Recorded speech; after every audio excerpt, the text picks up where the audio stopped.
Gbàgede Ìmọ̀ TV níbi wọ́n ti ń dábì ẹ̀dùn tí wọ́n ń rọ̀ bí òwú.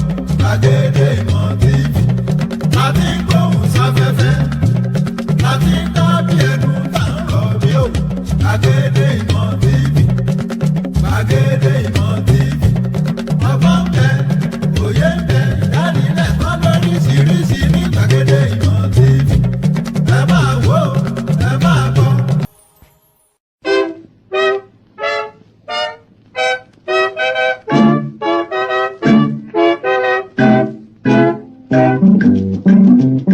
Ọjọ́ bá pẹ́ títí ọjọ́ àpín o, bọ́nà bá jìnnà jìnnà àdópin o.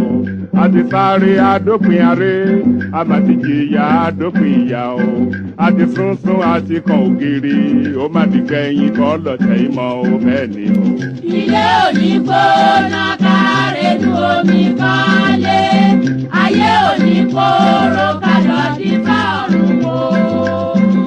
Láyé náà la ó wà, títà ó fi ṣẹ́gun lójú àwọn ọlọ́tẹ̀.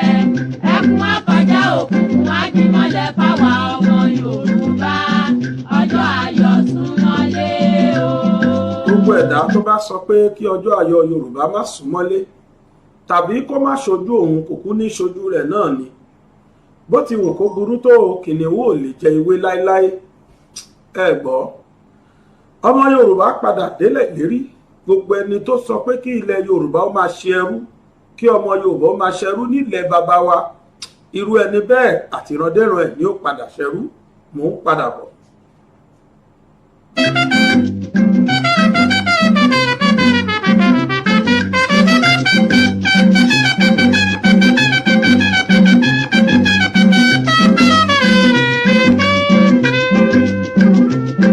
Ó di láéláé pọ́npá, ó mà di láéláé pọ́npá. Yorùbá ò ní dọ̀bálẹ̀ ẹ̀fẹ́ nìkan, ó di gbẹ̀yìn kọ́ lọ́tẹ̀ ìmọ̀ o. Yé ẹ dìde. Láyé àtijọ́ ni Yorùbá kì í dọ̀bálẹ̀ fẹ́ nìkan. Àwọn alájẹbánu ti sìn wọn ò dọ̀bálẹ̀ fún Fúlàní nìkan o, kódà wọ́n tún fẹ́ wọn níyàwó pàápàá. Wọ́n á tún lọ síbẹ̀, wọ́n á máa rá bàbà, wọ́n á forí adé lọ sí ọ̀dọ̀ àwọn Fúlàní, wọ́n á lọ máa dọ̀bálẹ̀. Ṣe bí wọ́n sọ pé orí adé kì í tún dọ̀bálẹ̀ fẹ́ nìkan, àmọ́ kì í ṣe tàwọn ọba ilẹ̀ Yorùbá o. Ẹ gbọ́, fáínálì gbàgbé òkè. Èdìdè bí ológun, ẹ bá jàgà sílẹ̀ o, ẹran tí àtọmọdọ́mọ. Kò ní sún wa, kò ní rẹ̀ wá, bá ó fi ṣẹ́gun. Tẹni tó dé ó sàn ju ẹni tirẹ̀ ń bọ̀. Bẹ́ẹ̀ ni ò ní ní dúró. Kẹ́dúró gbọ̀n, kẹ́dúró gbọ̀n, kẹ́dúró gbọ̀n, gbọ̀n, gbọ̀n. Àtùpàgbé oníkanni o, bí ẹ bá sùn ẹgbẹ́, ọjọ́ ayọ̀ súnmọ́lé o. Bí a bá kú tí a bá jí, a ó mẹ́ni rè fẹ́ràn ẹni. Ẹni bá ṣàìsàn wò ni yóò lè mọyì àlàáfíà. Bí a bá ṣaláìní ká tó wá ní, a ó mọyì bàbá ń fojoojúmọ́ jẹun ata. Ó dífá fún Yorùbá tí í ṣe ọmọ Odùduwà, bàbá mi òkè gàgàgà tí í ṣe légbè lẹ́yìn aṣòótọ́. Odùduwà ó pè yín. Ọ̀yọ́, Ìbàdàn, Oǹdó, Ìjẹ̀ṣà, Ilé Ifẹ̀ o. Wá ohùn alóore, Odùduwà ló ń pè. Àkúrẹ́, Ọ̀wọ̀, Ìkàrẹ́, Ẹ̀yìn Èkìtì, ẹ gbóhùn Ìgbé o. Wá ohùn alóore, Odùduwà ló ń pè. Ìbàràpá, Ilé Ẹ̀gbádò, Ẹ̀yìn Ọ̀ṣun, ẹ gbóhùn Ìgbé o. Wá ohùn alóore, Odùduwà ló ń pè. Ẹ̀yin Ìjẹ̀bú ọmọ Àlárẹ̀ o, ẹ̀yin Ẹ̀gbá ọmọ Lísàbí. Wá ohùn alóore, Odùduwà ló ń pè o. Ẹ̀yin ọmọ Yorùbá, ọjọ́ ayọ̀ súnmọ́lé o.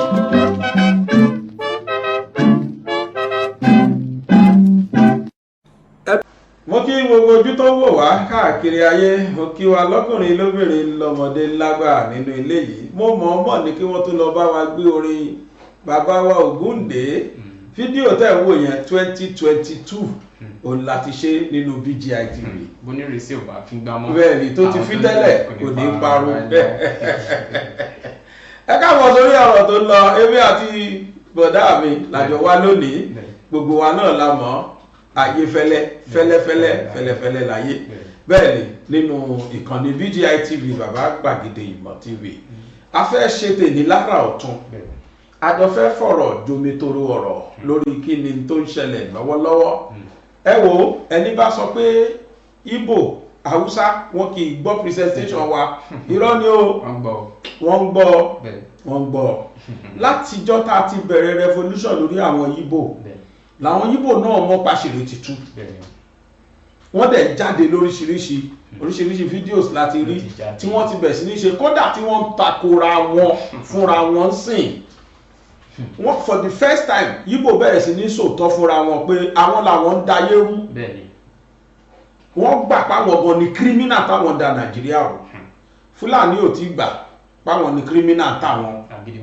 bọ́tì àwọn Yibo bọ́ ṣe ṣe tó wọ́n padà gbà pé ó gbọ́ àwọn làwọn da Nàìjíríà rú lóòótọ́ in tó ṣẹlẹ̀ ní Ghana yìí ó jẹ́ bànújẹ́ fọ́pọ̀lọpọ̀ wọn ó dẹ̀ jẹ́ ìtìjú fọ́pọ̀lọpọ̀ wọn pé kódà àwọn gbà pé àwọn ti báyé jẹ́ oríṣiríṣi la kó wa lónìí àwọn ò níye sọ títí tí àwọn tó jẹ́ landlord àtọmọ nílẹ̀ Yorùbá torí wọ́n fi máa pé kótó kọ̀ǹkan tá à ń gbẹ́ fúnra wa yìí ọlọ́màjẹ́ kó jáwọ́ la máa padà kó sí future àwọn ọmọ wa bá a ṣe instead ká protect ẹ̀ báwọn Yibo ṣe protect tiwọn tí Fúlàní fẹ́ secure tiwọn táwa Yorùbá ń gbé tọ̀dọ̀ wa ta bóyá tá a bá ń pariwo ẹnu báyìí bóyá Ọlọ́run á jẹ́ sọ pé kí wọ́n gbọ́ a ti ń rí wípé bá a ṣe ń pariwo yìí ó ti ń rinlẹ̀ àwọn èèyàn ti ń gbọ́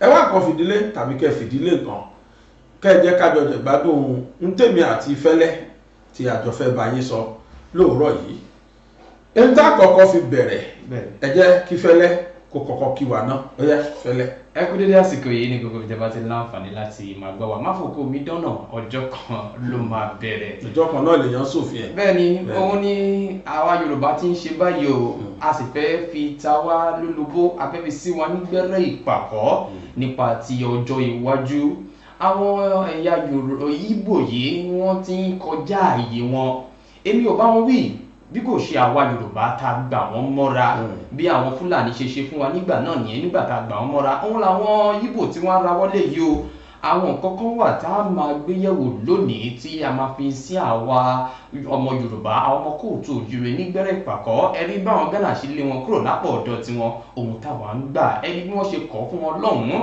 àti àwọn nǹkan míì látùjọ gbé yẹ̀wò bí wọ́n ṣe ń halẹ̀ kódà gẹ́gẹ́ bí wọ́n ṣe sọ mọ́ kí wọ́n lẹ́yìn pé lótìtọ́ àwọn fúnra lára wọn mọ̀ wípé àwọn kan dá inú rẹsì kan wọ́n wà láàárín wọn tí wọ́n ń domi àlàáfíà ìlú rú wọ́n máa ń kọjá àyè wọn adúpẹ́ tẹ́ bá sọ wípé wọ́n gbọ́ wa àwọn ẹ̀rí yẹn àkódé bíbà lẹ́nìí tẹ́ fi máa mọ̀ pé wọ́n gbọ́ wa níkànnì àmóhùnmáwòrán BGI TV láì dènà pẹ́nu láì fi ọ̀pá pọ̀lọpọ̀lọ péjọ sá ẹ jẹ́ ká bẹ̀rẹ̀. tó Fẹ́lẹ́ ǹjẹ́ wọ́n ti rí fídíò tí ọmọ Yibo kan ti jáde ó ní Ghanaian viciously chase away Igbos in Ghana arákùnrin náà bí àfihàn báyìí ó sì jẹ́ kó yé wa pé ọmọ Yibo lòun ẹ jẹ́ kọ́kọ́ fi tó sọ ṣe ráwọn nǹkan tá à ń ṣe táwa ń ṣe nínú kọ̀rọ̀ bí tá a wà yìí àwọn ọmọ Nàìjíríà gbọ́ wa o àwọn ẹ̀yà tó kù tó gbọ́ Yorùbá pọ̀ o Yorùbá táwa ń sọ ìyàwó ni kọ́kọ́ la gbọ́ o àwọn ẹ̀yà míì tí wọn kì í ṣe Yorùbá pàápàá jùlọ àwọn Yibo ẹ̀wọ̀n pé most of them èkó náà bí wọ́n sí wọ́n gbọ́ Yorùbá bàjẹ́ kódà ẹ̀mí a máa fi pòwe ayé ìgbà kan ní sọ ní tí ló ń kọ fújì sọni tí adé ṣọ̀kọ̀ ọmọ yìí náà tó ń kọ fújì o sọni tí alóyin lóhùn ó ti kú tipẹ́ tó ti sí ọmọ Yibo ni níbi tó ń gbọ́ Yorùbá ló tún fi ń kọ fújì àwọn fídíò tá bẹ̀rẹ̀ lẹ́nu ọjọ́ mẹ́ta yìí mo rí pé ó jẹ́ ìbànújẹ́ fún àwọn tí wọ́n mọ nǹkan kan nínú ọmọ Yibo ṣùgbọ́n àwọn tó ń ṣe gbogbo nǹkan yìí àwọn ní plan wọ́n ní mission ó ní tí wọ́n wá ìdí akọ̀ṣù tí wọ́n jókòó sí ewùrà làwa jókòó tì nítawọ̀n dẹ̀ wá pọ̀ nídìí akọ̀ṣù nídìí ewùrà tí wọ́n fi jókòó da akọ̀ṣù ó yé wọn àwa Yorùbá ò mọ̀ kò yé wa sọ wọ́n dọ̀rẹ́ ṣùgbọ́n àwọn ní mission. Arákùnrin sọ débi wípé kí ni problem àwọn náà, kí ló ṣe àwọn táwọn jẹ́ Yíbò náà, àwọn làwọn dáyérú. Ẹ jẹ́ àfitọ́kùnrin yẹn bẹ̀rẹ̀ bóyá. Both in Ghana. Watch.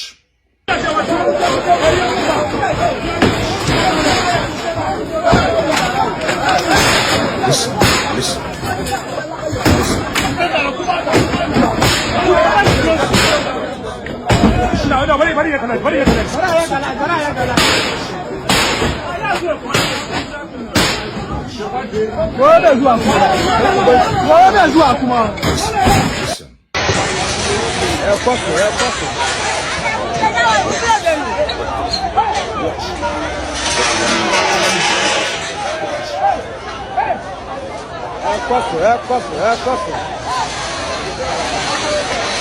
I am a full-blooded Igbo man, but Igbo people most times do not calculate before they do something. Go to Ghana, there is serious conflict in Ghana. Ghanaians are chasing Nigerians away that they should leave their country because of the stupidity of one man who wants to answer Yibo in Ghana, who wants to claim that is much more intelligent than Ghanaians. A country welcomed you to do business and you are trying to do something else to outsmart the indigenous of the country. That is absolute stupidity. This is what the Ghanaians are doing right now. They said Nigerians should leave their country. You go to a country, they welcome you, you are doing business, you are doing well. Instead to concentrate and do your business and come back home and invest, you are trying to build Igbo village, Igbo city in another country. What manner of stupidity, what manner of rascality do we see in Igbo people? Are we the only tribe in the world? Why do we make noise anywhere we go to? Are we more intelligent than the Yorubas, than the Fulanis, than the Bibios, the TVs? We think that we are more intelligent than others, whereas we are very stupid set of people. Not everybody, but majority of the Igbo people do not act like people that have common sense. See what they are bringing to the innocent people in Ghana. Innocent Igbos that are living in Ghana doing their businesses. One person, because of greed, self-aggrandizement, wants to bring trouble to the rest of the Igbos. I stop here. But Igbos should rise to the occasion and stop making noise in other man's countries and remain humble. Do your business and get out of those areas and stop doing all this stupid Igbo, this, that. Bullshit and rubbish. Ọmọ Yibo nìyẹn o. Tó gbọ́. Òun náà sọ torí pé ó ti wọlé ó ti wò tá ó ti rí pé ojútì tó ga leléyìí. Nínú fídíò tá wò yìí a rí ibi tí wọ́n ti destroy business empire àwọn Arabi yẹn. Kì í ṣe wọ́n destroy business empire nìkan o. Mo rò parí picture ilé tó fine tí wọ́n show yẹn wọ́n wó ilé yẹn kanlẹ̀. Ilé ibi tí Eze Igbo tó rà tó fi ṣe Igbo empire nìyẹn. nílùú wọ́n make sure pé àwọn destroy ẹ̀ kanlẹ̀ pátápátá. Àwa ọmọ Yorùbá àwa ò lè ṣerú ẹ̀. Àwa máa ń control lawlessness. Kódà lánàá èmi tẹ̀ rò pálábà nìkan táwọn èèyàn pè mí mo rò pé bẹ́ẹ̀ ará Ìjẹ̀ṣà pè mí lánàá ará Ìjẹ̀bú pè mí lánàá àìmọye àwọn tó pè mí ní Ìbàdàn wọ́n pè mí wọ́n ní ṣé ti jẹ́ ti alábàlẹ̀ ń sọ wálé délẹ̀ ń sọ ará Ìjẹ̀ṣà dárúkọ ọbẹ̀ mi ìrántí ibi tó pè mọ́ ní Iléṣà ó ní kíni ó náà dominate ibi báyìí nígbà tó ń do Oǹdó àtèkìtì náà pè mí àwọn ará Ìjẹ̀bú náà pè mí ibi táwa Yorùbá ká bá ọ̀rọ̀ dé nìyẹn. Gbogbo ìgbà tá wá ń sọ yìí o làákàyè wa ò ṣí ọkàn àwa Yorùbá ò sí bẹ́ẹ̀ àwa Yorùbá ò ríro àsìkò tó táwa Yorùbá máa sọ pé enough is enough nílẹ̀ bàbá wa ó ti tó gẹ́. Inú mi dẹ̀ dùn wípé ojú àwọn ọmọ Yíbò ẹgbẹ́ wọn ojú wọn ti ń là. Àwọn tó jẹ́ pé wọn ò mọ̀ wọn ò sínú fíìmù tó ń ṣó àwọn ò sínú pláàni tí wọ́n ní wọn náà ti sọ fúnra wọn sí. Gbogbo àwọn nǹkan wọ̀nyí tí a mú wá sí ojú amóhùnmáwòrán yìí tí a mú wá sí etí ìgbọ̀nyìn a fẹ́ fi sọ ọ́ di mímọ̀ wípé ó ti tó gẹ́ o. Ẹ jẹ́ káwa ọmọ Yorùbá ká jí ẹ rí pé gbogbo nǹkan tí ó ń ṣẹlẹ̀ lórílẹ̀‐èdè Ghana yìí wọ́n fi ṣí wa lójú ni. Ohun tó tún wá ṣẹlẹ̀ ní ìpínlẹ̀ Èkó tí wọ́n fi ń yí orúkọ àwọn ẹ̀yà kan padà sí ti Yorùbá ó tún ṣí wa lójú sí. Èmi ń rò wípé tá bá wá rí ọmọ Yorùbá kan lásìkò yìí tó bá sì ń sọ wípé ohun tá à ń ṣe yìí ó kù díẹ̀ káàtó ẹ bá mi sọ fún irúfẹ́ ẹni bẹ́ẹ̀ wípé òun tiẹ̀ kì í ṣe ara wa. Nítorí pé àwọn ará bí wọ́n máa ń kọjá àyè wọn tó ti pọ̀ jù. Ọ̀pọ̀ àwọn ilẹ̀ wa nílẹ̀ Kóòtù Òjìrè ni wọ́n ti tà fún àwọn ará bí yìí tán. Èmi ò dé máa ń wí àwọn àgbààgbà wa àwọn èèyàn wa tí wọ́n sọ ilẹ̀ Kóòtù Òjìrè ilẹ̀ wa tí wọ́n sọ di gbàǹjo. A máa rí ọmọ Yorùbá nílẹ̀ akówó tí agbára ẹ̀ ká wá ń pẹ́ eléyìí ni mo lè fi ra ilẹ̀ yìí o àwa máa ranjú mọ́ owó ńlá. Kò sí ìtọ́kàn wọn. Kò sí ìtọ́kàn yìí ẹ̀rọ ti ọjọ́ ọ̀la àwọn ìran tí ń bọ̀ àti ìran yìí. Kò sí ìtọ́kàn wọn pẹ̀lú ọjọ́ ọ̀la. Tẹ́ bá tún máa wò ó fẹ́lẹ́ owó tí wọ́n ń gbà yẹn o. Bẹ́ẹ̀ni. Tó bá tún máa wò kí náà máa fi ṣe. Ní area mi ń bì kan mi ní dárúkọ bẹ́ẹ̀. Bàbá tó jìyà ní táyà sójà ni bàbá yẹn. Owó tó gbà ní àmì mi ó fi kọ́ ilé yẹn bá gbà rẹ̀ ṣe ká. Nígbà tí bàbá yẹn kú wọn sin sínú ilé yẹn. Ǹjọ́ jẹ́ mọ̀ pé nígbà tó stage kan àwọn bàbá yẹn wá àwọn fẹ́ ta lé. Àwọn landlord association wa sọ pé bàbá yín tẹ́ ẹ síbi ìbàlẹ̀ fẹ́ ṣe. Àwọn á bèrè pé ṣé ìtẹ́wà ládùúgbò yìí. Wọ́n ní tẹ́wà kíá ni wọ́n tú òkú bàbá yọ kúrò nínú ilé. Ó tó wá ń yà mí lẹ́nu o. Wọ́n ta odindi ilé wọ́n ta ní 3 million. Ilẹ̀ full plot nílé ní kódà ṣọ́ọ̀bù méje ló tún ṣì wà wájú ẹ̀ wọ́n ta ní 3 million. Ìtí mo sọ it was 2020 2020 or 2021 ni mo sọ yìí o wọ́n ta ní 3 million. Could you believe pé wọ́n tún wá nínú 3 million yẹn wọ́n láwọn fẹ́ yí ẹ̀yìn òkú bàbá yẹn padà wọ́n blow 3 million tán o. Wọ́n ná sóde yíyí ẹ̀yìn òkú padà. Yibo ló ra lé yẹn. Yibo òun náà wà ní landlord association.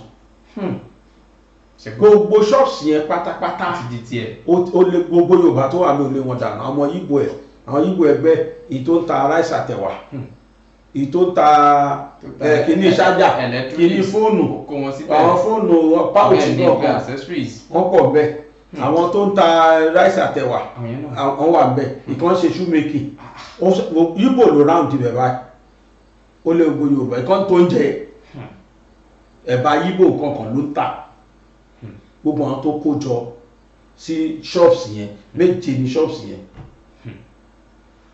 Now kì í tó wá ṣèyẹn nìkan wọ́n ti wá post security threats sádùúgbò yẹn ń sìn. Mo fẹ́ ní almost every month ní robbery ìṣẹ̀lẹ̀ kó tó wá di pé landlord association wọ́n wá dìde kí ni ká ti gbọ́.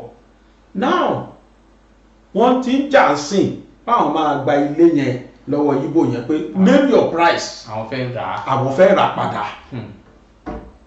Nígbà tójú wa ńlá ó yẹ kójú wa ti là ti pé tẹ́ bá gbàgbé tẹ́lẹ̀tẹ́lẹ̀ ojú wa yẹn kó là. Bá lè ṣe wo títí ọmọ Yibo kan tó wà ní òkè òkun nígbà náà tó sọ pé òun máa poison tẹ́ bá rántí ìṣẹ̀lẹ̀ dáadáa tó lóun máa poison gbogbo àwọn ọmọ Yorùbá wọ́n kórìíra wa àti bẹ̀yẹn gangan ló yẹ ká ti sokun ṣòkòtò wa lé. Àwa fẹ́ rere fún wọn ṣùgbọ́n àwọn ibi ni wọ́n fẹ́ sí wa. Lágbára Ọlọ́run láti ọ̀sẹ̀ tó ń bọ̀ bá a ṣe ń dá discuss ẹ̀ yìí àfẹ́ kó rí bẹ́ẹ̀ mọ́ ẹ jẹ́ fi àsìkò yìí ṣe announcement òní níjọ́ Tuesday àbí lágbára Ọlọ́run nígbò ìjọ Monday tó ń bọ̀ ojoojúmọ́ la máa tún sọ a fẹ́ máa ṣe live program lágbára Ọlọ́run látijọ́ Monday tí ẹ lè máa pè wọlé irú tá à ń ṣe lé ní ó yẹ ká òkun line bẹ́ẹ̀ ni. kẹ́yìn èèyàn máa pè wọlé ni kẹ́ máa bá wa dá sí. bẹ́ẹ̀ ni. irú information táwọn èèyàn máa ń fún mi lẹ́yìn tá a bá parí program tó máa ń pè mí wọlé yẹn gbogbo èèyàn ló yẹ kó máa gbọ́. bẹ́ẹ̀ ni kó tún jẹ́ yàjóyàjó. gbogbo èèyàn ló yẹ kó máa gbọ́. àtúrò àwọn tó tún fẹ́ contribute nǹkan míì náà ní agbára Ọlọ́run Ọba ní ọjọ́ Monday ní déédéé aago 10 ọjọ́ Monday ẹ máa retí ṣé ká fi sí mọ́kànlá tàbí 12 torí àwọn tó wà l'Amẹ́ríkà kan lè ti jí ní aago 12 ọjọ́ Monday ní agbára Ọlọ́run ẹ pàdé bàbá gbàgede mọ̀ live lórí channel wa bí a máa try ká connect ẹ̀ mọ́ Facebook náà tó bá ṣeé ṣe ẹ̀yin tẹ́ wà Facebook ẹ̀yin náà máa rí wa wò live ẹ lè pè wọlé láti sọ tinú yín lórí nǹkan tó ń ṣẹlẹ̀ generally lórí ilẹ̀ Yorùbá lágbára Ọlọ́run ẹ bá wa fi sọ́kàn ní ìjọ Monday tó gbọ́ yìí kọ́lọ́ ń jẹ́ kó ṣeé ṣe bẹ́ẹ̀ ní déédéé aago 12 ọ̀sán 12 p.m.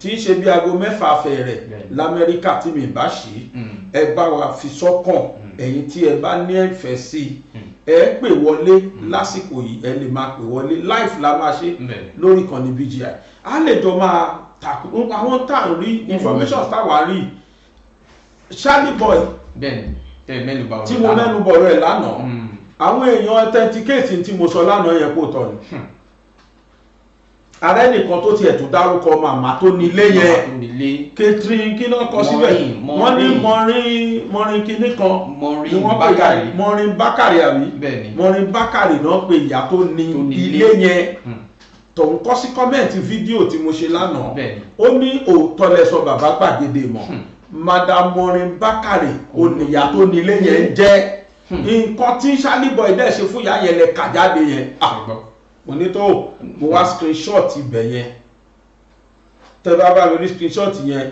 editor ẹ bá wa paste ẹ̀ káyé rí mọ̀tẹ́ má ṣó orúkọ ẹni yẹn o tọ̀hún dìdí sọ síbẹ̀ ni pé ẹ ṣeun bàbá gbà ó wà lórí kọ́mẹ́ǹtì iṣẹ́ ta ṣe lánàá wọ́n dárúkọ ìyá yẹn pé Madam Mọrin Bákàrè ni ó ní ilé yẹn ó ní it is true Mama Mọrin Bákàrè was our landlady he refused to pay her rent for years. irú ẹni ilẹ̀ wa ni ká fi sílẹ̀. n táwọn ọmọ Yíbò ń ṣe ni ó di nọ́mbà ṣe bá ti ṣó fídíò kan ó tún kù kan bẹ́ẹ̀ ni o tí another ọmọ Yíbò ṣùgbọ́n òun fi South Africa ṣe gbùgbé ẹni yẹn máa kúkú sọ̀rọ̀ ó kọ́kọ́ lọ interview ẹni tó pe rẹ̀ léṣe Ìgbò ní Ghana wọ́n kọ́kọ́ interview ẹ̀ ó dẹ̀ sọ reason táwọn fi gbọ́dọ̀ ọ̀rọ̀ burúkú tó ń tẹ̀lé ọ̀rọ̀ yẹn ò ṣe é sọ Ọlọ́run ẹ tún fi ìfọ̀kànbalẹ̀ ẹ tún fi sọ ọ̀rọ̀ ìbákùngbé lẹ́nu ọ̀rọ̀ tó kọjá làkà ọ̀rọ̀ tó fọ̀yàn lórí ẹ jẹ́ ká wo fídíò yẹn editor ṣó ti rẹ́dì tó ẹ jẹ́ ká gbọ́ nǹkan tí ẹni yẹn náà sọ lórí ìran Yíbò ní Nàìjíríà àti lágbàáyé ó yá. Here in Ghana, the population of Nigerians in Ghana is about 4 million. And this 4 million, the Igbos are the majority. The Igbos here in Ghana, they've married a lot of Ghanaians, Togolese, Liberians, Burkinabes, and even Ghana, where we live. Now, these children are all Igbos. And if we don't let them know the culture and tradition of the Igbos, it means our culture is wiping away. And the installation of this king means to plant the culture and tradition of the Igbo in Ghana and any other country that we found that there are a good number of the Igbos living in that country.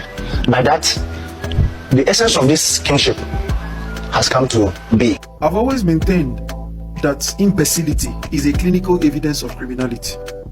I've always maintained it and I stand to be corrected.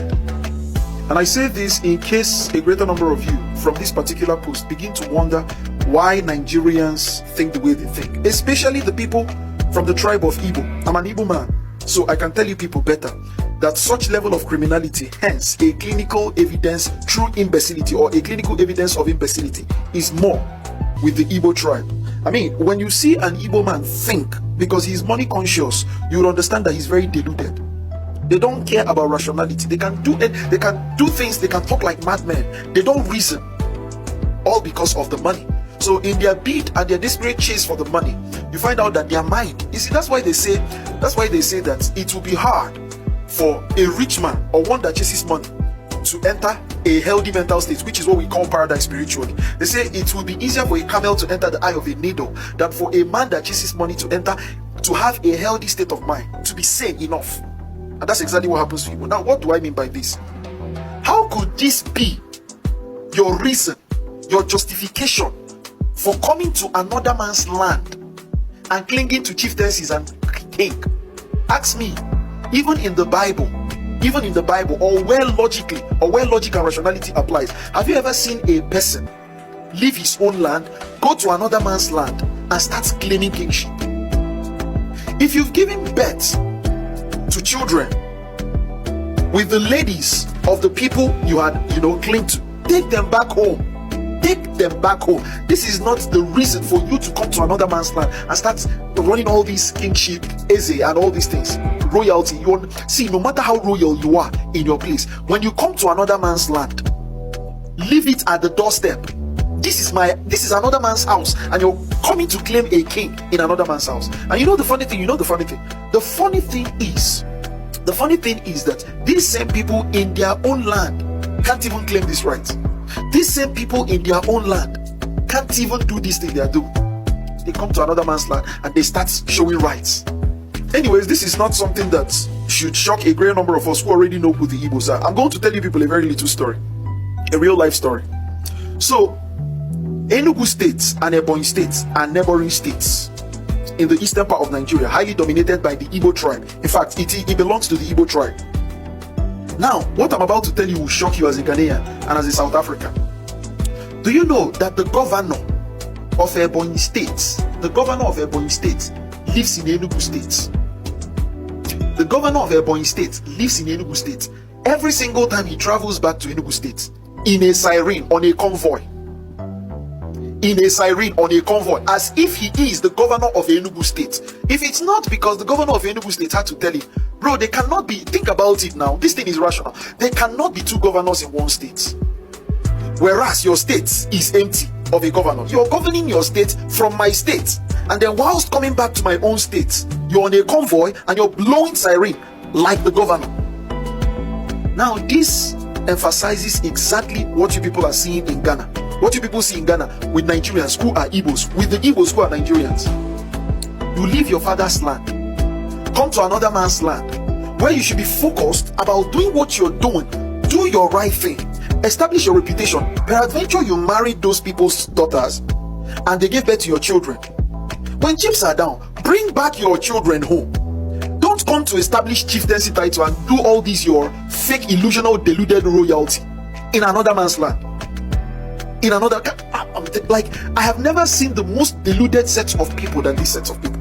I have never in my whole life. That is why when I tell you people that 3 out of 4 Nigerians are mad, people think it's profanity. It's not profanity. I've shown you people facts and figures. It's playing out. I'm telling you people that's why if you come to Nigeria, you see lots of imbeciles, lots of mentally deformed people, lots of Down syndromes. Some clinical, even in when they don't even show you, by their looks you will know, because you see lots of deformities. You don't need their actions to know that these people are deformed. You just need to look at them to see their deformity. I'm telling you the truth. It's uncalled for. In fact, I don't get it at all. It doesn't make sense.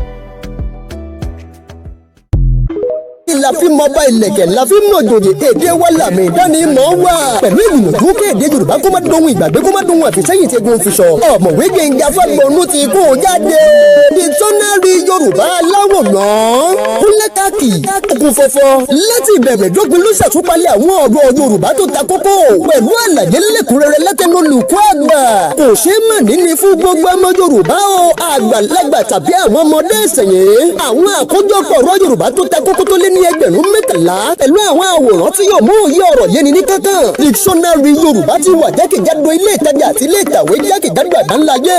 Fẹ́yìn tẹ́ ẹ fẹ́ rà tàbí tẹ́ ẹ fẹ́ kó lẹ́kọ̀ọ́ janturu. Ẹ̀yin tẹ́ wà ní United Kingdom. Ẹgbẹ́ kò sí ìyáàfin Dorcas Amusan Fagbọnú ní 119 Little Houghton Lane, Bradford BD5 OHT tàbí kẹ́ ẹ pè wọ́n sórí ẹ̀rọ ọ̀bánisọ̀rọ̀ yìí +44 74 01 22 25 57. Ẹ̀yin tẹ́ wà lórí lórílẹ̀‐èdè Amẹ́ríkà ẹ máa pọ̀ sí ọ̀gbẹ́ni Olúwaṣọ́ṣọ́yà ní 601 Press Station TR Unit 510 Austin Texas tàbí kẹ́pẹ́ wọ́n sórí ẹ̀rọ ìbánisọ̀rọ̀ +1757735552 ẹ̀yin ti Yúróòpù ẹ kàn sí ìyáàfin Mary Buckner Enrichbo Pittsburgh Ostergaard 324244 Angel Doggy Box City ní Sweden tàbí kẹ́pẹ́ wọ́n sórí ẹ̀rọ ìbánisọ̀rọ̀ yìí +4673832929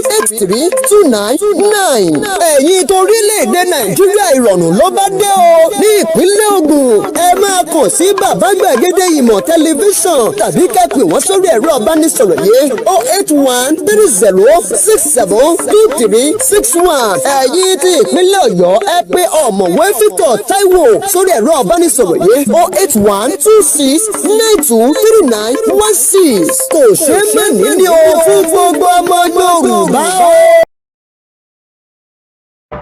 ẹ káàbọ̀ padà dictionary náà rèé tí wọ́n ṣe polówó tán ẹni tó bá nífẹ̀ẹ́ sí ẹ pè nọ́mbà wa social kí ẹ bá wa dá owó pọ̀ kẹ́ patronize wa that is that about that. now ṣe é gbọ́ ọ̀kan tẹ́ni yẹn sọ ẹ gbọ́ ọ̀kan tó sọ nípa ìwọ̀n mo ní tó bá ti jẹ́ tówó olùlàkàyè wọn ò sí bẹ́ẹ̀ mọ́ ó náà máa ń wà bí ẹ tó ní brain problem ni tó bá kan tówó wọn ò mọ pé kí lè yàn kí àwọn ọ̀rọ̀ tí ò ṣe é gbọ́ lẹ́nu tí ò ṣe é gbọ́ sétí ó lè máa rí táwọn ọmọ Yíbò yẹn máa ṣe.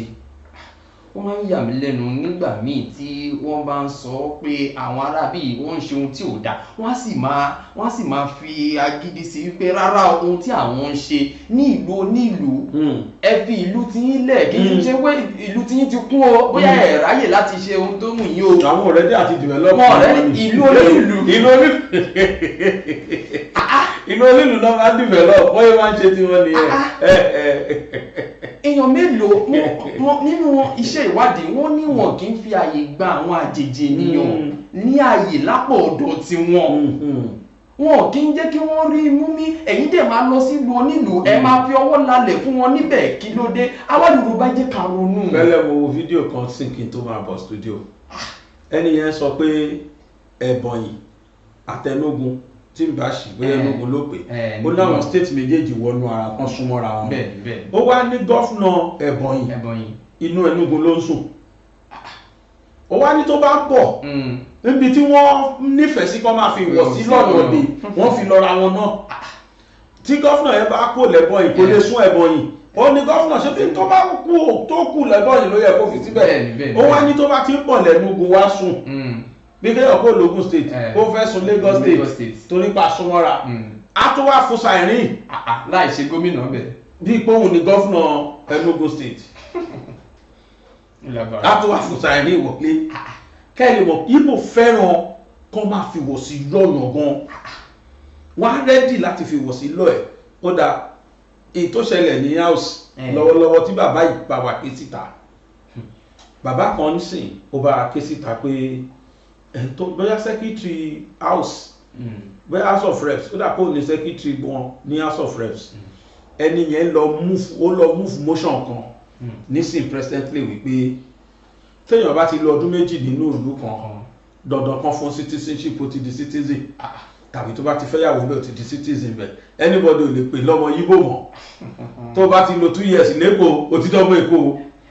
nǹkan tó máa ṣẹlẹ̀ ni pé ẹ wá rí bí wọ́n ṣe máa súnmọ́ àbádò wọ́n á máa ṣe kó lẹ́sẹ̀kẹsẹ̀ wọ́n ló ti wọ second reading àbádò fi yẹn ti wọ́n dẹ̀ láwọn Yorùbá tó wà ńbẹ̀ àwọn náà fọwọ́ lẹ́rọ wọn wò bàbá yẹn wá kígbe síta kẹ́lẹ̀ mọ̀ pé àwa tá a jẹ́ ìran Yorùbá ojoojúmọ́ ló máa ń bà mí nínú jẹ́ pé kí ló ń ṣe wá tó bá jẹ́ nǹkan tó máa affect wọn ókè èyí tí mo sọ yẹn ṣe bí against Yorùbá nìyẹn èyí tó wá tó fẹ́fọ̀ Yorùbá wá gbọ́ nǹkan tí Yíbò ṣe wọ́n ní wọ́n ìwé kan jáde ní Senate ìwé yẹn ó ní kí wọ́n recognize Sultan of Sokoto àti Ọọ̀ni tilẹ̀ Ifẹ̀ as the most executive chairman of Obas executive ruler àwọn méjì náà máa recognize jù ní highest traditional ruler ní the whole Nigeria làwọn ọmọ Yíbò bá dìde àwọn dìde kí àwọn tó bẹ̀rẹ̀ sí ní tako òfin yẹn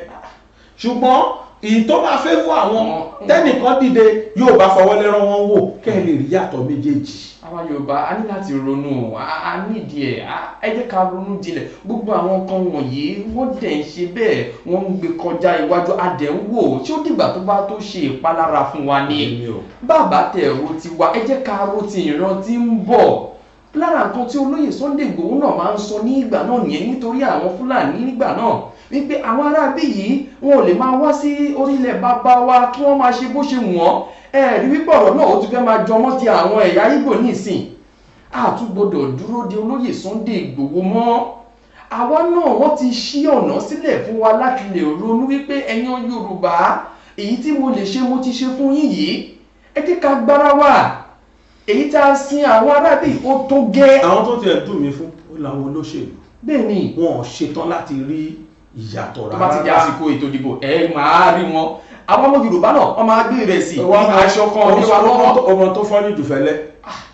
àwọn Yíbò yìí tẹ̀ sí wọn lójú wọn mọ́ ẹ lọ wo Lagos ètò bá tásìkò dìbò bẹ́ẹ̀ni àwọn Yíbò rẹ́dì láti jàgbà mọ́ wọn lọ́wọ́ pé sẹ́ ilẹ̀ bàbá wa níbí wọ́n ṣe fún wọn àwọn Yíbò ń ṣe fún wọn lẹ́kọ̀ọ́. síbẹ̀síbẹ̀ náà àtú ronú. Yíbò fẹ́ẹ̀ lẹ́nu lẹ́kọ̀ọ́ ju Yorùbá lọ sí ẹ tó dásìkò ṣègbò tó bá máa dìbò yẹn ẹ̀rí tó ti Yíbò máa ń pa. So àwọn nǹkan burúkú ń lọ ní National Assembly wọ́n kàn wọ́n sọ̀rọ̀ bàbá yẹn kégbe síta máa ní kó máa gbé ọ̀rọ̀ bàbá yẹn wá kẹ́ ẹ gbọ́.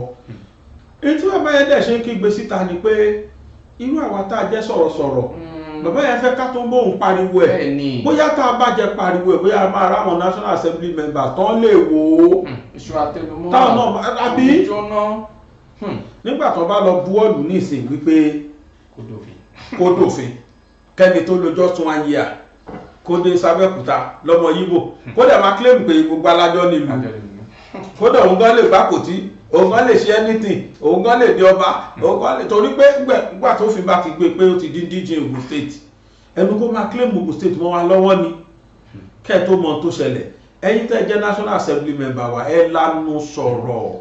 ẹ̀yin èèyàn ti wa tá a rán lọ síbẹ̀ ẹ jọ̀ọ́ kẹ́ lè ṣe ojúṣe wa. ìtọ́ máa pè ilẹ̀ Yorùbá àwọn dìde wọ́n against ẹ̀ ṣùgbọ́n ìtọ́ máa pè àwọn wọ́n sọ̀rọ̀ ẹ̀yin Yorùbá fọwọ́ lẹ́rán kí ni ẹgbẹ́ méjèèjì síra wọn ẹgbọ́n tí bàbá yìí pariwo tí bàbá yìí pa.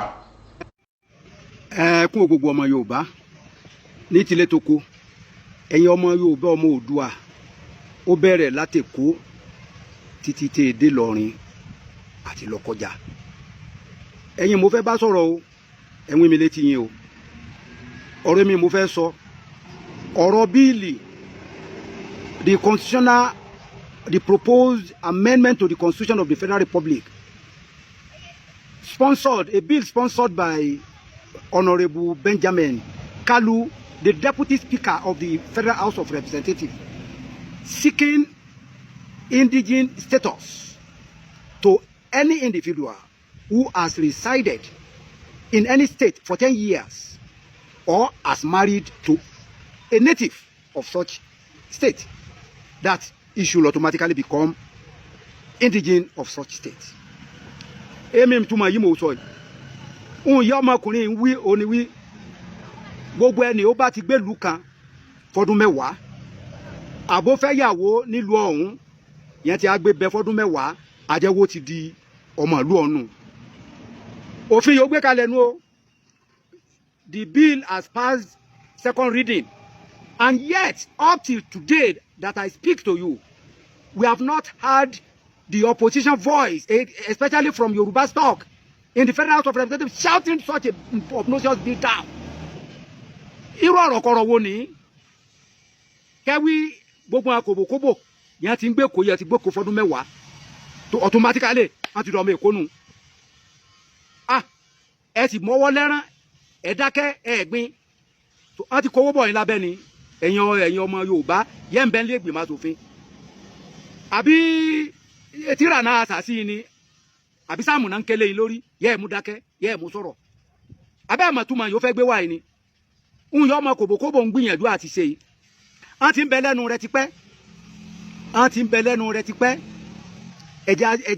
ẹja sínra wa ń gbẹ́rẹ́ pàkọ́ ẹ rántí wí NCNC ìyá Batimakọ́lì dálẹ̀ Yibo Ziki òun la kọ̀wé ẹgbẹ́ rẹ̀ ọ̀hún kọ́kọ́ pè ní NNDP Nigerian National Democratic Party 1922 ló dálẹ̀ ngbò ya yóò di 1947 ìyá Batimakọ́lì yóò papòdà òní Ziki do lórí ẹgbẹ́ ọ̀hún ó wá yóò kọ ẹgbẹ́ ọ̀hún padà ó sọ di NCNC Nigerian National Consensus of Nigerian Citizens n ló ṣẹgbẹ́ ọ̀hún dà odò lórí yan láti gbọ̀ ọ̀hún gbogbogbò yẹn ń dì lẹ́kọ̀ọ́ Yibo ní wíìnì ẹgbẹ́ Yibo wọn ní wọlé 1951 yẹn dìbò regional election gbogbo síìtì yẹn allocate fẹ́kọ̀ọ́ pátá ẹgbẹ́ NCNC Ziki ni n ló wá fún Ziki lágalẹ̀ yóò fi wọ́n fẹ́ di premier Western Region 1951 ọpẹ́lọpẹ́ ẹgbẹ́ àwọn bàbá wa Àdìsá Akínlóye àti Akínjídé Ọlọ́run kó bá dẹlẹ̀ wọn à ń pẹgbẹ́ wọn ní Ìbàdàn People's Party anáwémi ní jẹ́bẹ́ ọmọ ẹrú ìjọba yìí náà parapọ̀ mẹ́gbẹ́ bàbá wa Awólọ́wọ̀ wọn ni bàbá wa Awólọ́wọ̀ fi di premier àkọ́kọ́ bó làbá kojú sí lónìí bó bá jẹ́ wí kòbòkòbò ní òun ló kọ́kọ́ di premier lálàkọ́kọ́ ní wẹ́ẹ̀sì tó eléyìí tún kó bẹ ẹ mọ̀ bí ìjà rẹ̀ náà nájà ń gbà sọ Èkó di Federal Capital Territory ní 1954 yàwó ọmọ Èkó náà wí gédégbé lèkó à yẹn wí gbogbo kilometre radius 70 kilometre radius in Lagos Island was excised from Western Region and to the Federal Capital Territory àtìgbà òun nínú ìnáwó Yibo ti ń kọrin Èkó was no man's land Èkó ẹnìkan ọ̀kẹ́ ìlẹ̀kọ́ Èkó was no man's land ńgbà tó wá di 1966 yìí kí òwúwí kòbòkòbòdò lórí Nàìjíríà àgúyìn rọ́ọ̀sì decree yóò kọ́kọ́ ṣe jáde unification decree òun ló mú gba gbogbo agbára yòó yìí ń bẹ ní region ló mú gbà kó Yibo unification decree ó gbé Nàìjíríà kó òun federal system ó sọ di unitary system kí Yibo lè máa sọba lérí gbogbo wa náà ni ó ètò adúró bẹ̀ ń gbò di 1966 yóò gun kẹjú ṣébà Yibo dojúkọ Èkó àwọn afẹ́ gbé Èkó ọpẹ́lọpẹ́ Benjamin Adékúnlé yẹn dáadúró lọ́rẹ̀ ọ̀rẹ́ náà ti dáadúró ẹ̀ mọ yẹ̀mí yóò sùn ni Yibo sáà ń wá gbogbo ọ̀nà yẹn mú gbèkó bẹ́ẹ̀ bá dé Alábà yẹ́ ẹ̀dẹ́ ládìí pọ̀ àwọn Yibo náà ní gbogbo ọjà àwọn Yibo náà ń so lórí bẹ yóò bá kọ̀ọ̀kan ìrọ̀wọ́ mú ilé lẹ́kọ̀ọ́ ẹ wá wo oríṣiríṣi èsè ndígbò yẹn ń jẹ ó di mélòó nínú ọmọ Yorùbá yóò rè jẹ ọba Odùduwà nílẹ̀ Yibo ayétalẹ̀ kò ní àwọn Yibo yẹn gbàlejò ẹ̀ adọ́dọ̀ wa ẹ̀ wá fẹ́ mọ bá alájọ bí torí wà gbà yín láàyè eléyìí tún aláyà ó tún wá gbé bíìlì ó tún gbé lọ ẹ̀ wá ń wo ẹ̀yọ ọmọ Yorùbá ẹ̀ dákẹ́ ń wò bó bá dòfin lẹ́ẹ̀sán yín lẹ́wà tẹ̀tẹ̀ bẹ̀rẹ̀ sí múra ẹ̀yin Yorùbá nation gbogbo yín náà dákẹ́ ẹ̀ ń wò ìran rẹ̀ dáná máa fẹ́ àfilọ̀ lórun nú ọkọ̀ ẹ̀ rí yẹ́ dẹ̀dẹ̀ yàn fẹ́ mọ̀ mú rẹ̀ aláàní what I've been saying is the bill being sponsored by the Deputy Speaker, Federal House of Representatives, Honorable Benjamin Kalu, seeking indigenous status to any individual who has resided in any state for 10 years and whom are married to a native of such state will automatically become indigenous of such state. The interpretation of this is that the Igbos will now have equal rights with indigenes of such states. They will not dominate us. The bill has passed the second reading, and yet we have not heard the cacophonous voice against such bill up to now from the Yorubas in the Federal House of Representatives. What is the problem with you? What is the problem? What is the problem with you guys? The bill shouldn't have seen the light after the first reading. And you are watching. Gradually, the bill may pass the third reading and they may sneak it into our statute. The Igbos that are seeking secession, why is it that now they are now seeking indigenous status in the state? ẹ̀yin lẹ wá ẹ̀fẹ́ ṣe Nàìjíríà mọ́ ẹ̀ ń pariwo owó ẹ̀fẹ́ lọ ẹ̀ dá IPOB lẹ̀ ẹ̀ ń pa níbi ẹ̀ ń pa agbá ẹ̀yin kan náà lẹ́tún wá wí ẹ̀ tún lọ mọ́ ẹ̀ tún wá máa wá bẹ́ẹ̀ ṣe gbàwé ọmọ onílẹ̀ ẹ̀ lè ṣe é ṣe lẹ̀ Yorùbá o gbogbo lẹ̀ Yorùbá dé Kwara àti Kogi ẹ̀ lè ṣe é ṣe o ọmọ Yibo wa kòbókòbó wọn èlé máa bá lájọ bí àjòjì wọn èlé máa bọ́ ọmọ enílẹ̀ dulẹ̀ ọmọ ẹrú wọn èlé máa jọba bẹ́ẹ̀ bá wo Èkó dáadáa ńgbà bàbá wa Bọ́lá Tinubu ń bẹ ń gómìnà ọ̀pọ̀lọpọ̀ Yibo ló mú sí kábínẹ̀tì rẹ̀ wọ́n bẹ ń kábínẹ̀tì rẹ̀ ọ̀pọ̀lọpọ̀ Yibo ní win ní election ní Àpápá ní gbogbo ìmìnà ń pè Festac Yibo ní win ní election bẹ́ẹ̀ àgbọ̀n láàyè ẹ̀sán yìí máa pa nítàn sí election wí àwa wọn làjọ nílùú torí náà nǹkan ẹ̀yọ́ ọmọ Yorùbá ẹ dìde ẹ má jẹ́ kí ní ìdóòtọ́ o olóyìn ní balẹ̀ Yorùbá jẹ́ o ogún wa ohun ìní wa ẹ má talẹ̀kùn ọmọ títí dé lọrin ilẹ̀ yẹn ń ta kòbòkòbò ó tó gẹ́ alùbàtẹ́ ìdáni ó tó gẹ́ bàbá ẹgbẹ́ mọ iye ọmọ bó ti jẹ́nu olóyìn ní balẹ̀ Yorùbá jẹ́ ìníba Nàìjíríà jẹ́ mo tún rí iná wọn ó tún dìgbà mí nu. ògbénu omi ríran tẹja ògbólógbé gúngún ní dún tàbàtàbà nínú aṣọ ògbólógbò oníṣègùn ìbílẹ̀ kan bẹ nílẹ̀ Yorùbá tó mọ tìfún tẹ̀dọ̀ ewé àti olóyè máyégún adífá bíi ẹni wẹjú aníkúlápó agbọ́sẹsẹ fámọlé agbẹ́ǹkùlé mọye olùtọ́wù ogun àìrọ́mọbí ní tiẹ̀ ní ogun àìrálàánú ló ń bá ayé rẹ̀ wọ̀dì mú àrùn ọjọ́ pípẹ́ ló ń bá ọwọ́ jàǹkadì káṣiṣẹ́ bí erin jẹ̀jẹ̀ ìlérí ogun àmúbọ̀ ọkọ àmúbọ̀ aya ní tiẹ̀ ní tàbí ogun afinisẹ̀sìn níwájú olóore èyíkéyìí ogun tàbí àìsàn tó máa ń bá ayé rẹ̀ jà tètè máa bọ̀ wá sọ́dọ̀ olóyè máyégún adífábí ẹni wẹjú abólórí bẹ̀rí abániyẹ̀ràwọ ẹni wò aníkúlápó àgbàlagbà ọ̀jìmì tó mọ orúkọ tí wọ́n ń pe àwọn ìyá mi àgbà fún àyẹ̀wò tàbí ìmọ̀ràn ẹ pè sórí nọ́mbà yìí 08023940939 08023940939 báṣẹ́ bá mú mi àjò dànù bí gèrè bá mú mi àjò dànù tìlẹ̀ tọ̀nà la fi ń jolóńgìní tètè máa bọ̀ wá sọ́dọ̀ olóyè máyégún adífábí ẹni wẹjú kógun ayé rẹ̀ ó dà fíẹ́yìn.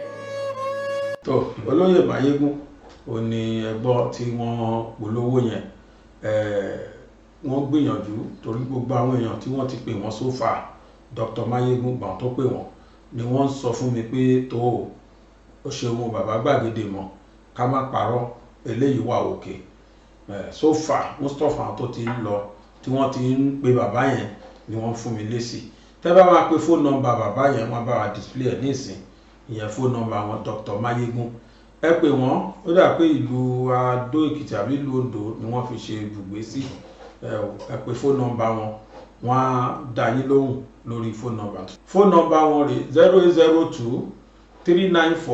0802-394-0939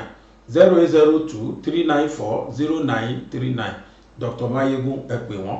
now yàtọ̀ fún ti Dr. máyégún ẹ jẹ́ n fàsìkò yìí dúpẹ́ lọ́wọ́ ẹ̀yin tí ẹ tiẹ̀ bá mi dá sí ọ̀rọ̀ arábìnrin tí a sọ pé wà ní Adó mi ò sọ̀rọ̀ lé lórí mọ́ torí pé mo fẹ́ wo response àwọn èèyàn mi gbọ́dọ̀ parọ́ àwọn èèyàn respond gbogbo tí mo rí lórí obìnrin yẹn so far pé 100,000 highest ẹnìkan fún wa was 50,000 10,000 ló tún kù ẹnìkan fún wa 500 naira bẹ́ẹ̀ni àwọn èèyàn ò ní interest inú ọ̀rọ̀ yẹn yẹn tó dẹ̀ tó fẹ́ jẹ́ kí n tuntun sọ torí mo ti plan ẹ̀ tí n bá ti gbéyàn wá tí mi bá ti rí respond àwọn èèyàn wọn ò ní interest inú ọ̀rọ̀ ẹnìyẹn nìyẹn so màá kàn panu mọ́lẹ̀ lórí wọn bá tí n bá rí tèmi náà bá ní màá fi kún màá kó fẹ́ nìyẹn pé wá ìrànlọ́wọ́ lọ́bọ̀ mi which is àwọn èèyàn mi ò nífẹ̀ẹ́ sí nìyẹn but still náà mi ìfẹ́ kójú ọmọ wọn yẹn fọ́ tóbìnrin ò bá tiẹ̀ rí business ṣe péjọkadà ẹ̀ náà ló ṣì máa gùn but ojú ẹ̀ yẹn ojú ọmọ wọn yẹn kò ní wù mí kó ojú ọmọ yẹn fọ́ wọn lójú yẹn sì ní solution owó tó máa fi ṣe operation ni wọn ò ní so ní tó bá dalẹ̀ ọmọ yẹn ò ríran mọ́ ohun tó dẹ̀ fi tí bàbá ẹ̀ náà fi bẹ̀rẹ̀ nìyẹn kó tó di pójú bàbá yẹn fọ́ completely torí pé bàbá yẹn ti pẹ́ kó tó ṣe operation nígbà tó máa ṣe operation ojú yẹn fọ́ kò ríran mọ́ torí tọ́lọ́run ẹ̀yin tí ẹ bá ní interest nínú kéèsì ọmọ yìí ẹ bá mi dá sí opay line wa tí ládẹ̀ ń lò sí opay account wa opay account yẹn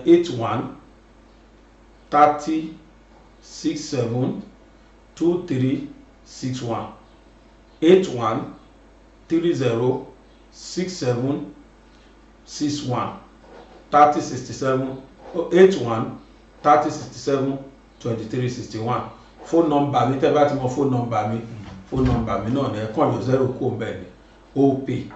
Ẹ̀yin tẹ́ fún wa mo dúpẹ́ púpọ̀ lọ́wọ́ yín. Mi lè torí 100,000 lọ sí Èkìtì lọ sí Adó mo lè pè wọ́n kí n dẹ̀ transfer ìgbéyà nǹkan tí mo ṣì máa ṣe ni gbogbo owó tí ó ti dọ́wọ́ mi so far kò wọ 100,000 10,000 náà bí ọ̀nà mẹ́ta then 50,000 ẹyọ kan iye tí mo rí gbà nìyẹn anybody ò bá mi dá sí èmi náà dẹ̀ mọ́mọ́ máa sọ̀rọ̀ lé lórí ẹjọ́ mo fọlọ́ bẹ ẹ̀yin èèyàn kíkú ṣèmi ni mò ń ná bá a ṣe ń ṣe yìí ìrànlọ́wọ́ dé báwọn èèyàn ẹ wo bàbá tí wọ́n wá láti mọ̀wé to be God be the glory bàbá tí ó ti discharge ẹ̀ tipẹ́tipẹ́ ó ti délé orúkọ tiẹ̀ ti kúrò nínú RIP lọ́dún yìí nìyẹn and thanks to you people mo dúpẹ́ lọ́wọ́ ẹ̀yin tí ẹ̀ ń bá wa dá sí tá à ń gbé wọn wá tẹ̀yin náà dá sí tẹ́jì oṣù yín tẹ́jì ọ̀rẹ́ yìí mo dúpẹ́ mi kú ṣiṣẹ́ pamọ́ sí yín lọ́wọ́ kì í dẹ́ ṣe dandan kẹ́ ẹ dá sí mo tábà rẹ̀ ní dá sí ká máa dúpẹ́ lọ́wọ́ ẹ̀ ni kódà àwọn èèyàn tí ẹ̀ ń gbìyànjú wọ́n try last year lásán owó tó bọ́ lọ́wọ́ àwọn fans mi ní last year kì í ṣe last year lákọ́lé fún ya Joshua ni bí last year ni owó tó bọ́ last year náà tún ní surprise owó tó bọ́ lọ́wọ́ àwọn fans mi last year kì í ṣe 50 million last year náà ni wọ́n gbé ọmọ yìí wá kí náà ń pè àbí Abdulmugni last year náà ni ó gbọ́ mo kẹ́yìn èèyàn o bàbá ọlọ́pàá náà tó tún wá náà bàbá ọlọ́pàá náà ìyẹn náà tó ti wá ń yá yìí bàbá tó ní prostate ìyẹn náà tó ti wá ń yá yìí ó gbọ́ mo kí gbogbo ẹ̀yin tẹ́ jẹ́ fáàsì bàbá gbàgede mọ̀ ẹ̀yin gangan ló yẹ kó máa pè lọ́lọ́pẹ́ ẹ̀yin lẹ ṣe gan-an ẹ̀yin ni mo dúpẹ́ púpọ̀ lọ́wọ́ ẹ̀ ṣùgbọ́n o yínníyínní kẹ́ni lè ṣe mí wọ́n bá ṣe ń gbé wá mí lé wọn mo ń bá yín sọ̀rọ̀ yìí ẹni méjì míì tún wà lẹ́tọ̀ọ́ tó ti pè mí tó dẹ̀ jẹ́ pé ìkan ní breast cancer ní kọ̀ọ̀kan míì tún ṣe tẹkùntẹkùn ló fi ń bá mi sọ̀rọ̀ lánàá mo ní màmá ní ẹ̀ mo ń bẹ̀ fẹ́ nìkan lọ́wọ́ mi ìṣáàní pa àwọn fans mi ọmọbìnrin kan náà wà ẹsẹ̀ ló dá yẹn tiẹ̀ ẹsẹ̀ tiẹ̀ yẹn tiẹ̀ ti pẹ́ torí màmá ẹ̀ ti pè mí láti last year kọ́ ló ń ṣàánú wa ni káàkiri bẹ́ẹ̀ ẹ̀yin tẹ̀ ń bá wa dá sí mo dúpẹ́ pọ̀ lọ́yìn pàápàá jùlọ àwọn Mr. and Mrs. Entolomo l'Amẹ́ríkà Mr. Odogu BGI Odogu bàbá yẹn tẹ́ bá gbọ́ Odogu bí ìdí àkọ́kọ́ lẹ́rìí láyé yìí kì í ṣòwò kékeré bẹ́ẹ̀ bá lẹ́ ní 10 million Odogu á ní kí ni 25% ẹ̀yẹn náà ó dà mo fún ẹni yẹn 25% nígbò kamila mo fún bàbá yẹn ní Odogu of BGI ẹ ṣeun àtàwọn míì bẹ́ẹ̀ tí wọ́n ń bá wa dá sí Mr. and Mrs. Entolomo àwọn yẹn tiẹ̀ ti wá di customer pàápàá nígbà tí Nàìjíríà tí yóò fi padà tán sì gbà kan máa fún wa ní dọ́là làwọn yẹn máa fún mi bàbá gbàgede ẹ ṣáà má dárúkọ wa Mr. and Mrs. Entolomo ẹgbàáyé báyà ti san $150 àkáǹtì yẹn bá fẹ́ nìyẹn madam ló máa sọ̀rọ̀ ẹ ṣeun o gbogbo yín àìmọye bẹ́ẹ̀ àwọn ẹgbẹ́ kan wà prayer group ni wọ́n ní London kọ́ ni ẹgbà báyìí ni màmá tí ó máa ń pè mí bàbá ọkọ òun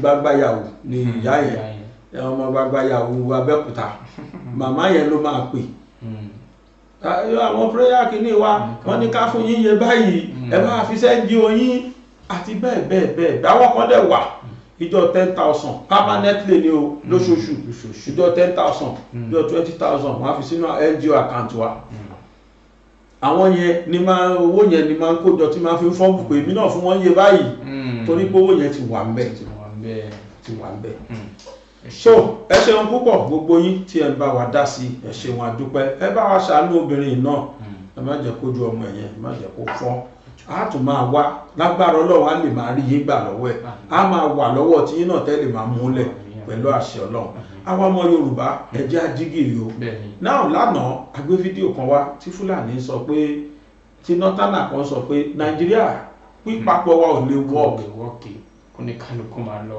àwọn àgbààgbà kan náà tún wá sọ̀rọ̀ nínú Yorùbá àwọn àgbààgbà kan náà sọ̀rọ̀ nínú Yorùbá jẹ́ ká máa fìyẹn ṣe lọ ká jẹ́ kí wọ́n gbádùn táwọn àgbààgbà yẹn náà sọ oníkálukú náà sọ views tiẹ̀ lórí báwọn ẹ̀yà tó kù ṣe ṣe àwa Yorùbá mo mọ̀ nìkan lọ wá orin Ògúndé yẹn wá torí pé bàbá yẹn ọ̀rọ̀ tí bàbá yẹn fi kọrin ó jẹ́ nǹkan tó ń wú mi lórí gbogbo ìgbà tí n bá ń gbọ́ pé Yorùbá ò ní dọ́di láéláé kan bá Yorùbá ò ní tọ́ba lẹ́fẹ̀ẹ́ nìkan bàbá yẹn mọ̀ pàyé sì ń bọ̀ àyípadà ọ̀rọ̀ àgbà ni tí Yorùbá máa padà dọ̀bálẹ̀ fún Yíbò tó máa padà dọ̀bálẹ̀ fún Fúlàní nítorí ipò òṣèlú bàbá yẹn ò mọ̀ ẹ wá wo tó ń ṣẹlẹ̀ sí mo mọ̀ tó lọ ń gbé àwọn orin yẹn wá káwa náà máa gbọ́ bóyá tí ẹ lè ráwọn alájẹbánu tán lè rorí pé ṣáyé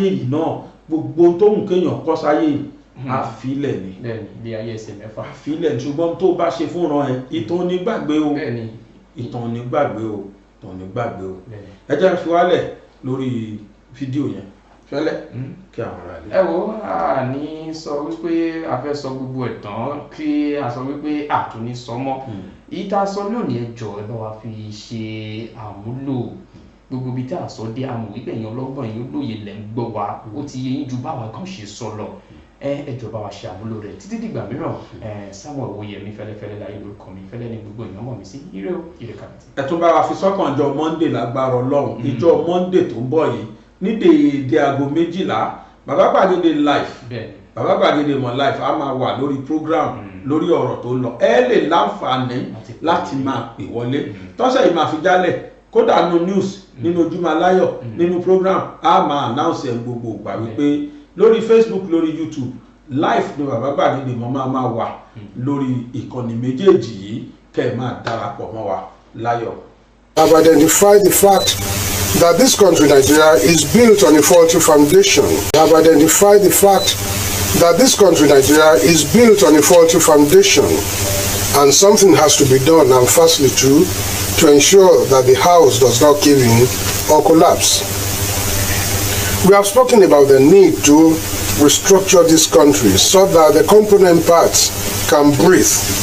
We have identified the fact that the present federal system of government being run is skewed and favors one section of the country to the detriment of the others. We have also looked at the monkey they walk, baboon they chop attitude of the present system, where those who contribute next to nothing to the federation account get more than those who contribute mostly into the income of the federation. We have looked at the incongruity of the present component states of the federation, depending on the federal government for their monthly subvention, as it were, a kind of feeding bottle arrangement. We have equally looked at how our diversities and dichotomies have militated against becoming a united Nigeria. Also, we have talked about the fact that, as opposed to what our leaders say, the unity of this country is indeed negotiable. That is, it is now time for us to jointly decide what political structure and system we want for Nigeria. One particular tribe repressing the whole of us. The next thing he should do, tell him if you know him, is to restructure this country. Nigeria is a fraud. Just a department, the operation department of Central Bank, to be moved back to Lagos, where you have 99% of the headquarters of bank. The North is agitated. Don't take Abuja back to Lagos. They don't care. If you all become beggars, it's okay for their oligarchic mentality. I talk like no other pastor talk. I talk like no other pastor talk.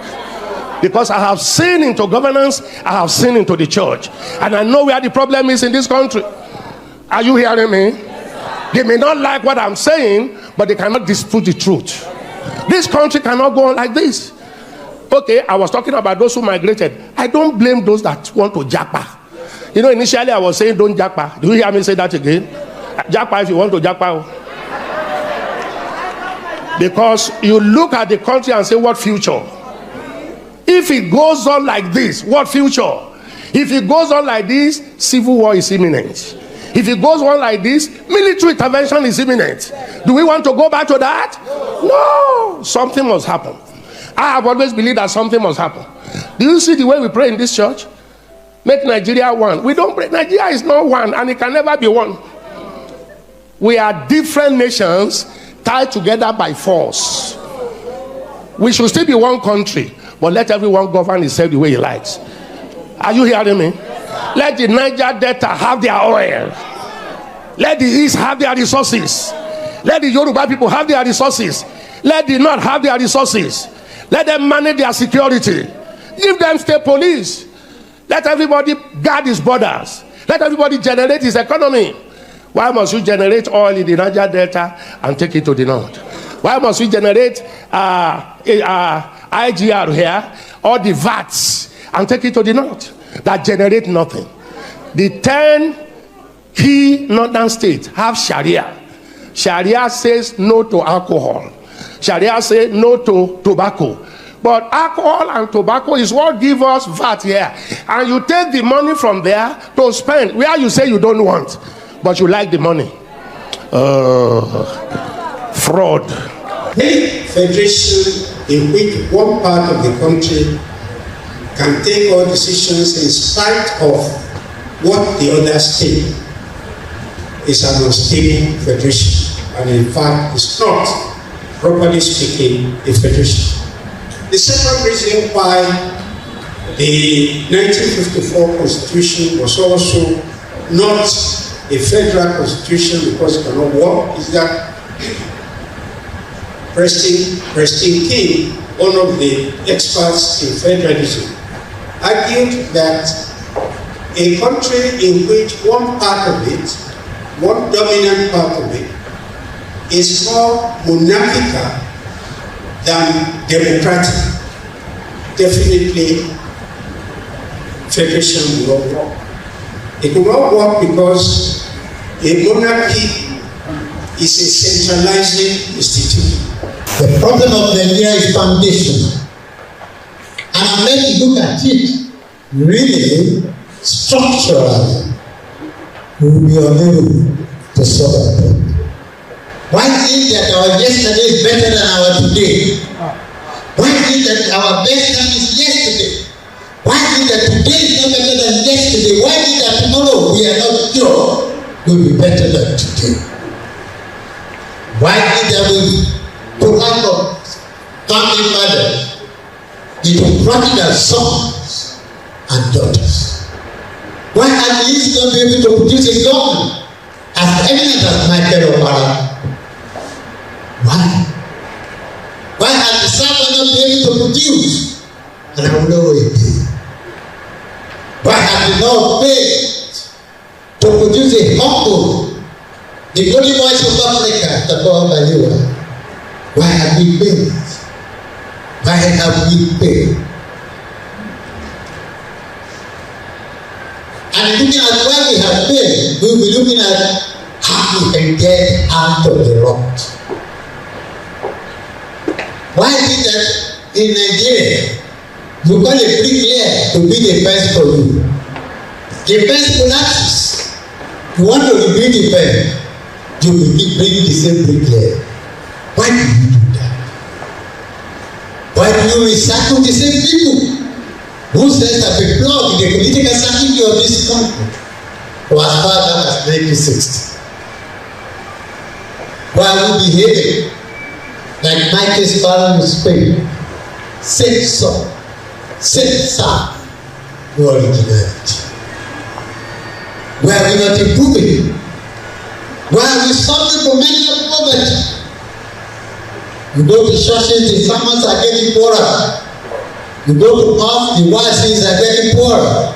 You go to university, the teachings are getting poorer.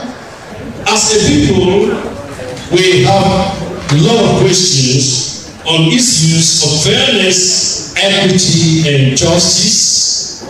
We have issues on inclusivity of all nations as a people, with their respect accorded to them. We must also agree that Nigeria actually needs a total overhaul, which this regard is all about. Representing my president, ladies and gentlemen, I want to ask this question.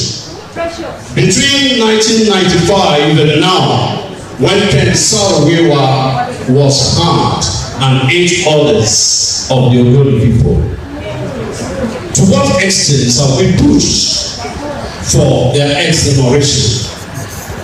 This is one key issue that I think this gathering should think about. There is question about our identity. There is question about our unity. There is question about our relationships. Who are you? You need to answer that question. We've not really identified ourselves as being one. Could it be cultural diversities? It's everything. Okay. In those days, there was one North, one destiny. I hope you know that time. One nation, one destiny. It became one nation, one destiny. Immediately, the war started. It became no nation, no destiny. We have no destiny if we do not have a nation of our own. So what they call one nation, one destiny became no nation, no destiny. You go to a particular town. Okay, in Ibadan. I can easily tell you where Hausas live. Just like you get to Kaduna. If you get to Kaduna, I can always tell you where Yorubas live. Yes. Is it that we have not fused? No, you see, this fusion goes beyond just living together. We have to accept the fact that there is something in you that is in my benefit that I need. And you must identify that it's not in your interest to harm me. But for now, if you like, die. In fact, I can kill you. That's what people are doing. So the national question is real. But one issue, you need a national identity. But when you see Nigerians outside the country, they see themselves as Nigerians. But within the country, that is where you begin to take note of this dichotomy. Do I shock you? Do I shock you? It's even worse outside. Whether you believe it or not, occasionally I travel. They have Yibo Union in Texas. They have Yoruba Union in Texas. They have Hausa Union in Texas. It's even worse. It's easier for me to relate with a Fulani man that is in Sabo here than a Fulani man that we won't even visit. You know, that place is even worse because no interaction. You're on your own there. You're on your own. The fact is this. Go to South Africa and you will see how divided Nigeria is. So we need to get to terms with the fact that we must consciously sit down to say, how do we relate? How can I trust you? That, you see, when I say somebody will not greet you, it's because he can't trust you. What I want to discuss with you, the level of trust deficit in Nigeria, inter-ethnic distrust, is so huge that if Makinde should bring forward, Makinde is the governor of Oyo State, if he should bring forward a particular policy now, without reading the details of that policy, the fact is, this man is Yoruba. He must have written something that is against Hausa. You already assume. I read what Shehu Sani said a while ago. They were talking about tax reform. Shehu Sani said, when he read the first comments, he decided to go and get the bill. He got the bill, sat down, read it, and the person that made the comment that made him say that, he called him and said, take, this is the bill. Kindly show me where what you said is in this bill. And the guy was looking at him and said, no, somebody said he read. Now, the fact is, immediately it is Tinubu that did it. No, Igbo man must oppose. Hausa man must oppose. If it is during the days of Buhari, once Buhari put something forward, it's because he's Fulani. He hates Yoruba. No, he hates Igbo. He hates Kanuri. How long can we live together without an iota of trust? There is need for us to talk. See, the idea is this. We are not the only one. We are not the only country that is having multiple ethnicity. I'm sure you are aware, at a particular time, United States of America went to war. There was civil war there. I've always been talking about Switzerland. Switzerland went to war. They were fighting each other like in fact, their own was that they even demarcate their names. We've had our own war. We've had our no. The idea really is this: the way we are marched together is part of the problem. Switzerland was just 3 countries. Right? They fought. Eventually, it became one. Right? About 60% of Switzerland is Germans. But it doesn't make any difference. They were able to live together. But they negotiated. That's where I'm going. In America, 1778, they went to Philadelphia to sit down to say, yes, look, why all this acrimony? And they came together to form a union. They formed America. America did not form them. The same thing happened in India. So we are not the only one. The problem we are having is that somehow we've not been able to really sit down. We don't need to go to war. You know, we did not fight to get independence. Right? We were talking everywhere. Shouting, newspaper articles, radio debate. We can still do that if our forefathers were wise enough to know how to chase Britain away. We can still do that. There is nothing like a particular tribe doing something. Let me shock you. There is no single tribe, no single ethnic group in Nigeria that is bigger in reality than Yoruba. Really? Even the North? That's the truth. That's the basic truth. It's not a single ethnic group. I'm happy you are using the right word. The impression. But that's like the landmass. How do you equate occupied by different ethnic groups? How do you equate landmass with a single entity? No, you just in what you call North, yes, for instance. Yes. I'm not sure if you count up to 350 major ethnic groups in the North. In the North, the Tibis, the Birons. You have the Thieves there. Mm-hmm. What you call North, you even have Yorubas there. Are you doubting that? Not at all. When you look at Kogi, Kwara, these are not right states. Now, are you telling me the man in Niger State, is an Hausa man? These are Tapa people. But there are Kanuris. They always go the same way. That's what you think. The man that was talking there, I'm not the one that spoke for him. And I think you are at that meeting. You saw some people couldn't sit. The way the man was talking. There was heat. I don't know where the heat was coming from.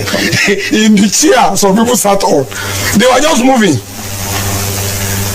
The truth is this: we all need to sit down. Have you heard of Northern Middle Belt Forum before? When they said North is one, I'm talking of just about a month ago. The truth is, I love the word you use, impression. Imagination. Is what you imagine. Right? And even if they are that big, 65%, 60-something% of what you call Singapore, Switzerland, are Germans. So, yes, they are not able to, the Romans that are there, I'm not sure if they are more than 1%. You can't oppress them. They agree. If you are to live together, these are the terms. And so the TRG will want all these ethnic nationalities, as many as we have in Nigeria, to sit down, right? Not necessarily. Okay. Everyone sitting down, but let Ibadans sit down with your yours. You don't need. The man in Meduguri does not necessarily need to come and sit down with me and say he wants to live with me.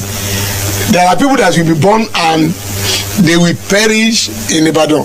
They will never cross the river Niger. Dikim, look at Canada. Yes, okay. That's good. Quebec. You have the British, you have the French. Yes. How have they been able to manage that we cannot as a people? Exactly what we are saying. They sat down. It became a reality that, look, I'm aware you are married. And I'm sure there will be an occasion that you will have, why do you put this water here? Right? You have to understand my weakness. Right? Maybe we can even say, shout at each other, why not? So, the French, the Englishman from Britain, they came together and Quebec said, nobody speaks English around here. We are French. And it was allowed. Right?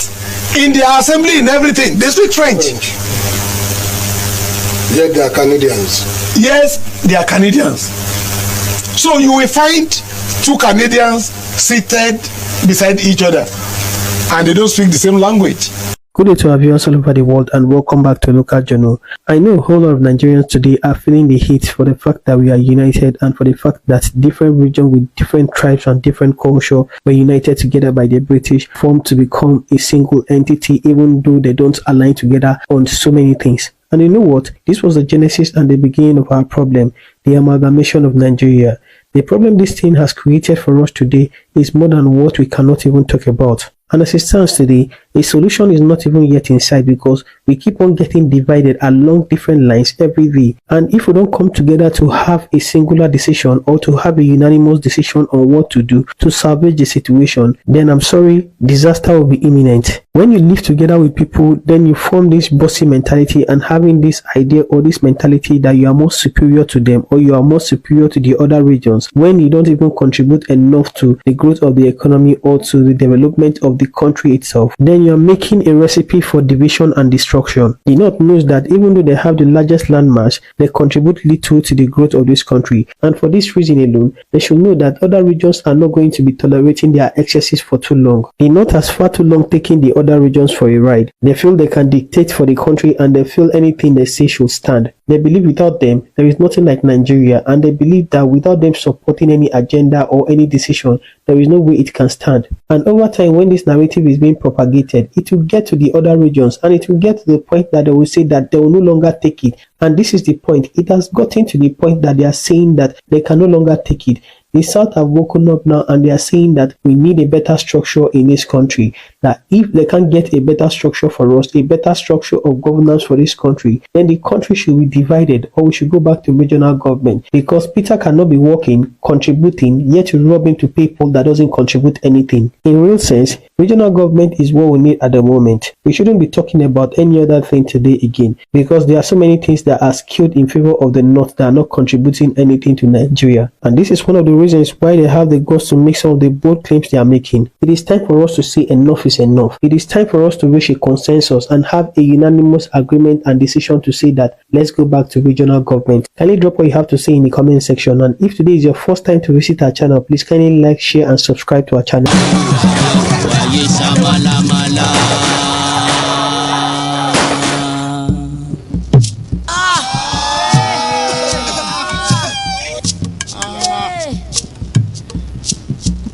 mo bójú ayé ò ayé ṣámálámálá. mo bójú ayé ò ayé ṣámálámálá.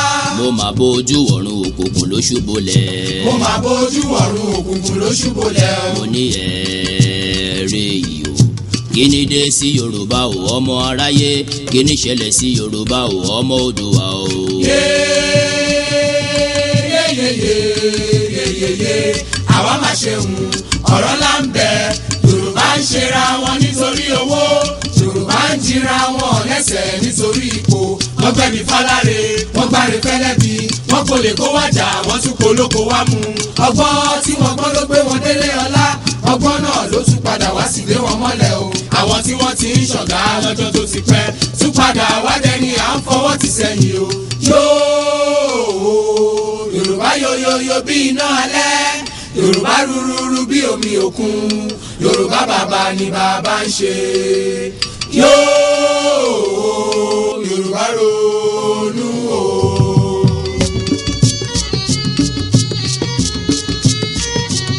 Yorùbá sọra wọn di bọ́ọ̀lù fáráyé gbá. wọ́n bá gbá wọn sókè wọ́n á tún gbá wọn sísàlẹ̀ o. ẹ̀yà tí ó ti kéré tẹ́lẹ̀ ni wọ́n gé kúrú. àwọn tí àrífẹ́jọ́ tún ti dẹni àtijọ́ Yorùbá jókòó sílẹ̀ rẹ̀gẹ̀dẹ̀ wọn fọwọ́ lọ́wọ́. bí àgùntàn tí abọ́ rẹ̀ ń gbòrìṣà ilẹ̀ o. Yorùbá ronú o.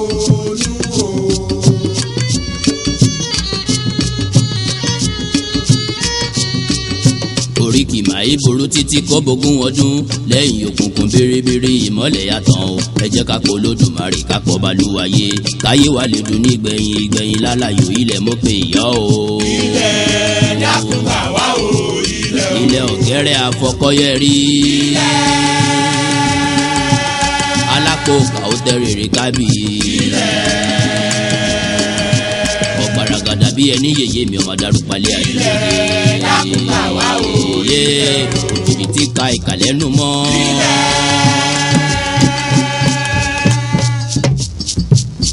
àtẹ ìka ọkọ tí a pèlẹ̀. ọ̀gbàmùgbàmù ojú Olódùmarè ò mà ṣe gbàmù lọ́wọ́ ayé. àwa gorí ilẹ̀ yìí pẹ́ o. ẹni bá dalẹ̀ abalẹ̀ lọ ò gbèrègèdè o. àwa gorí ilẹ̀ yìí pẹ́ o. Odùduwà bá wa túnlẹ̀ yìí ṣe òtún. owó tọmọ o. àwa gorí ilẹ̀ yìí pẹ́ o. Odùduwà dá wa láre o ká sì máa rere jẹ́ o. àwa gorí ilẹ̀ yìí pẹ́ o.